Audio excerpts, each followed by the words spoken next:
welcome to both of you. And Faryar, I'll start with you. You guys have taken a notably aggressive stance in defending yourself here. Do you think it's going to pay off?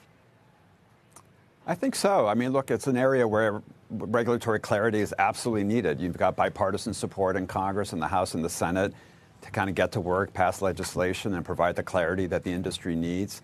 And we're excited to be a part of that. The court cases are a part of that.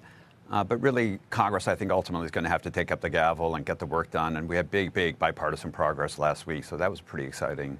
Eamon, do you want to jump in on that? I mean, how do you think Coinbase will separate itself from the field if it will? And what are the odds of it, I don't want to say defeating, but kind of shrugging off an SEC lawsuit that's typically one of the worst things that could happen to a company? Well, we're in uncharted territory here. And that's why the question, I think, for Faryar is take a big step back, right? You're arguing to the SEC that crypto and these other things are not securities, right?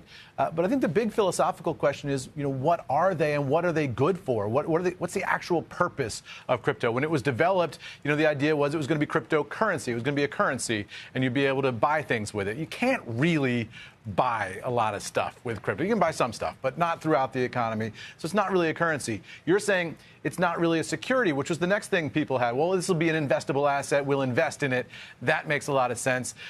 It's also, is it a commodity? Not really, because, when you buy pork bellies or something, there's an actual pork belly under that contract somewhere that you could eat. And there's nothing like that with crypto. So what is crypto? What's it good for? Faryar? Yeah, it's a really great question. So the answer, if you take yet another step back, Eamon, and look at the rest of the world, they've answered this quite clearly. What virtually every other major economy has done is they've created a new asset class, which they call crypto assets, or sort of derivative of that. So the European Union, for example, very high standard, very sophisticated regulatory environment.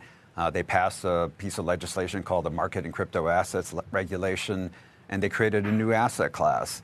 The issue we have in the United States is that we have two different market regulators. You have the SEC and the CFTC, and their jurisdiction is defined by whether something is a commodity or a security. So ultimately, what we have in the U.S. is not a big philosophical question. We have a turf battle that ultimately Congress needs to resolve. And then on the use cases, the answer is pretty clear. On the Internet, we all live our lives on the Internet. The early stage of the Internet, you could get on there and read content. The second stage, which we have now, you can read and write. But what you haven't been able to do is to transmit value. Crypto is the technology that allows you to transmit value. And that value can be concert tickets, it can be gaming points, it can be a security, or it can be the token itself in terms of how it allows you to navigate a particular protocol. And that is a commodity.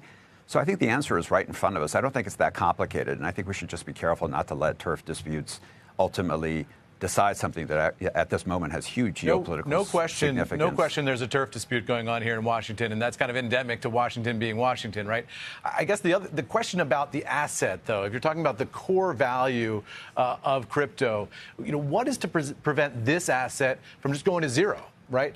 I mean, is it an asset that depends on the greater fool theory? That is, somebody else will just pay more than I paid for it? Or is it an asset which has some core value underneath it, like that pork belly, which ultimately there's something there, way below all those derivative contracts. There's something there you can eat. Is there something there you can eat with Bitcoin or crypto in general? Well, the tokens each have different functionality and different use cases. So when you hear about like the 25,000 open source code blockchain developers who are hard at work, they're developing applications on different protocols. The tokens are the mechanism by which you navigate the protocols. And so people, essentially are buying these tokens in part because of the functionality that they provide and their ability to navigate the Ethereum network or another network. And so what value does that create? I guess that's the question. What value does that create? I mean, is it a video game navigating the Ethereum network? I mean, I'd say that tongue in cheek, right? I mean, we all know what the Ethereum network is, but what value to consumers does that create at the end of the day? Well, the value can be in different forms. You can have a token that's ultimately a piece of artwork. You can have a token that's a concert ticket. It's the application that ultimately determines the value. Crypto itself is just simply a technology. It's a way to immutably and permanently record an ownership interest. That's a really big deal. That's a profound thing. And so we'll see the applications develop, whether it's identity solutions, storing of carbon credits, land titling, or whether we were in Colorado, we'd have hunting and fishing licenses on the blockchain. Each of those are represented by a token, and that's a very exciting thing, and the U.S. should be a part of that.